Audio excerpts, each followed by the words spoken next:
Hello everyone, welcome to शिक्षा मंत्रम। बच्चों, महाभारत की अब तक की कहानियों से हम यह अच्छी तरह समझ चुके हैं कि कौरव पांडवों को बिल्कुल भी पसंद नहीं करते थे। द्रुपद से युद्ध के बाद तो कौरव और भी पांडवों से चिढ़े हुए थे। यह ईर्ष्या इस हद तक पहुंच गई कि दुर्योधन और मामा शकुनी पांडवों को मारने की योजना तक बनाने लगे। बाल महाभारत कथा में आज हम पढ़ेंगे पार्ट 10, लाख का घर। तो क्या है लाख के घर की कहानी और उसका पांडवों से क्या संबंध है, तो ये सब हम इस वीडियो में जानेंगे। तो यदि आपने अब तक चैनल सब्सक्राइब नहीं किया है या आप इस चैनल पर पहली बार आए हैं तो पहले सब्सक्राइब बटन पर क्लिक करें और हाँ, बेल आइकॉन को जरूर प्रेस कर दें जिससे आगे आने वाली कहानियों के नोटिफिकेशन आपको मिल सके। तो चलिए शुरू करते हैं पार्ट 10, लाख का घर। भीमसेन का शरीर बल और अर्जुन की युद्ध कुशलता देखकर दुर्योधन की जलन दिन पर दिन बढ़ती ही गई। वह ऐसे उपाय सोचने लगा कि जिससे पांडवों का नाश हो सके।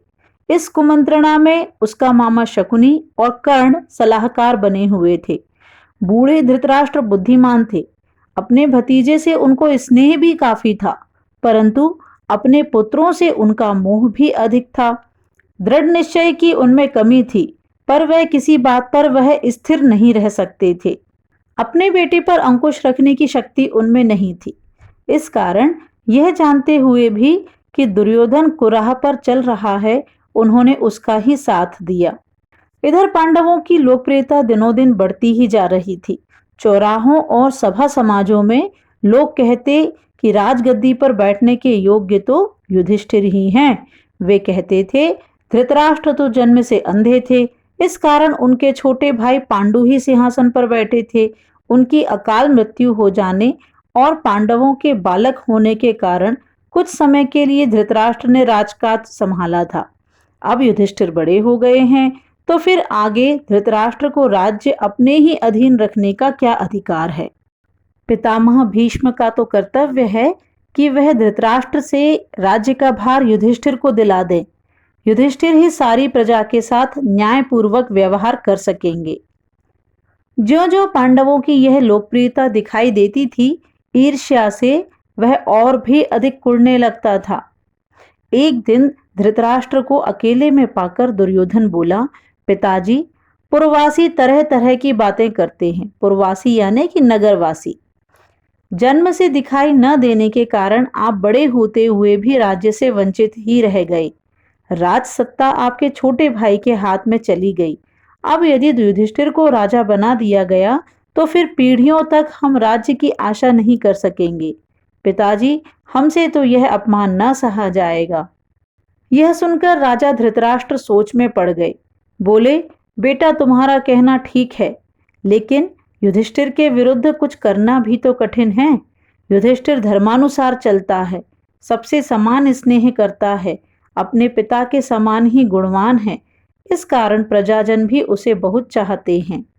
यह सुनकर दुर्योधन बोला, पिताजी, आपको और कुछ नहीं करना है, सिर्फ पांडवों को किसी न किसी बहाने वारणावत के मेले में भेज दीजिए। मैं आपको विश्वास दिलाता हूँ, इतनी सी बात से हमारा कुछ भी बिगाड़ नहीं होगा। इस बीच अपने पिता पर और अधिक दबाव डालने के इरादे से दुर्योधन ने कुछ कूटनीतिज्ञों को अपने पक्ष में मिला लिया। वे बारी बारी से धृतराष्ट्र के पास जाकर पांडवों के विरुद्ध उन्हें उकसाने लगे। इनमें कर्णिक नाम का ब्राह्मण मुख्य था, जो शकुनी का मंत्री था। उसने धृतराष्ट्र को राजनीतिक चालों का भेद बताते हुए अनेक उदाहरणों एवं प्रमाणों से अपनी दलीलों की पुष्टि की। अंत में बोला, राजन, जो ऐश्वर्यवान है वही संसार में श्रेष्ठ माना जाता है। यह बात ठीक है कि पांडव आपके भतीजे हैं, परंतु वे बड़े शक्ति संपन्न भी हैं। इस कारण अभी से चौकन्ने हो जाइए। आप पांडु पुत्रों से अपनी रक्षा कर लीजिए, वरना पीछे पछताइएगा। कर्णिक की बातों पर धृतराष्ट्र विचार कर रहे थे कि दुर्योधन ने आकर कहा, पिताजी, आप अगर किसी तरह पांडवों को समझाकर वारणावत भेज दें तो नगर और राज्य पर हमारा शासन पक्का हो जाएगा। फिर पांडव बड़ी खुशी से लौट सकते हैं और हमें उनसे कोई खतरा नहीं रहेगा। दुर्योधन और उसके साथी धृतराष्ट्र को रात दिन इसी तरह पांडवों के विरुद्ध कुछ ना कुछ कहते सुनाते रहते और उन पर अपना दबाव डालते रहते थे। आखिर धृतराष्ट्र कमजोर पड़ गए और उनको लाचार होकर अपने बेटे की सलाह माननी पड़ी। दुर्योधन के पृष्ठपोषकों ने वारणावत की सुंदरता और खूबियों के बारे में पांडवों को बहुत ललचाया। कहा कि वारणावत में एक भारी मेला होने वाला है जिसकी शोभा देखते ही बनेगी। उनकी बातें सुन सुनकर खुद पांडवों को भी वारणावत जाने की उत्सुकता हुई। यहाँ तक कि उन्होंने स्वयं आकर धृतराष्ट्र से वहां जाने की अनुमति मांगी। धृतराष्ट्र की अनुमति पाकर पांडव बड़े खुश हुए और भीष्म आदि से विदा लेकर माता कुंती के साथ वारणावत के लिए रवाना हो गए। पांडवों के चले जाने की खबर पाकर दुर्योधन की खुशी की तो सीमा न रही। वह अपने दोनों साथियों कर्ण एवं शकुनी के साथ बैठकर पांडवों तथा कुंती का काम तमाम करने का उपाय सोचने लगा।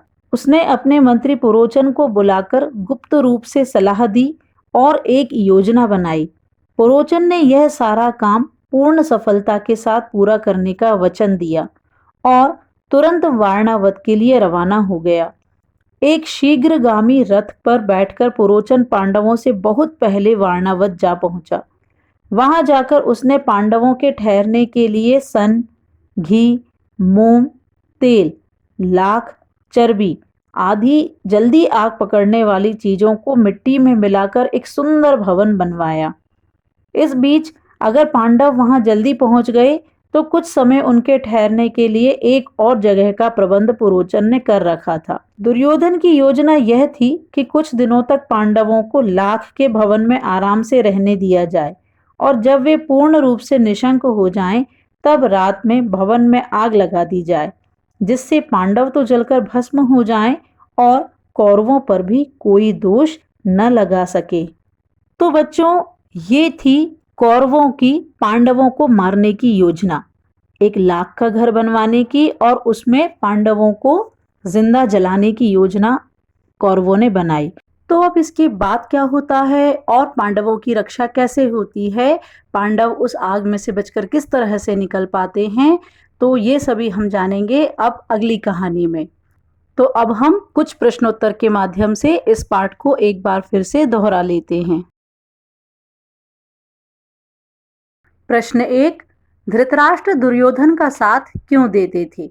उत्तर, अपने बेटे पर अंकुश रखने की शक्ति धृतराष्ट्र में नहीं थी। इस कारण यह जानते हुए भी कि दुर्योधन कुराह पर चल रहा है, उन्होंने उसका ही साथ दिया। प्रश्न 2, दुर्योधन की जलन का क्या कारण था? उत्तर, भीमसेन का शरीर बल और अर्जुन की युद्ध कुशलता ही दुर्योधन की जलन का कारण थी। प्रश्न 3, दुर्योधन के सलाहकार कौन थे? उत्तर, दुर्योधन के सलाहकार मामा शकुनी और कर्ण थे। प्रश्न 4, शकुनी कौन था? उत्तर, शकुनी दुर्योधन का मामा था। प्रश्न 5, धृतराष्ट्र के छोटे भाई पांडु को सिंहासन क्यों दिया गया था? उत्तर, धृतराष्ट्र जन्म से अंधे थे, इसलिए उनके छोटे भाई पांडु को सिंहासन दिया गया था। प्रश्न 6, पांडु की अकाल मृत्यु हो जाने पर किसने राजकाज संभाला और क्यों?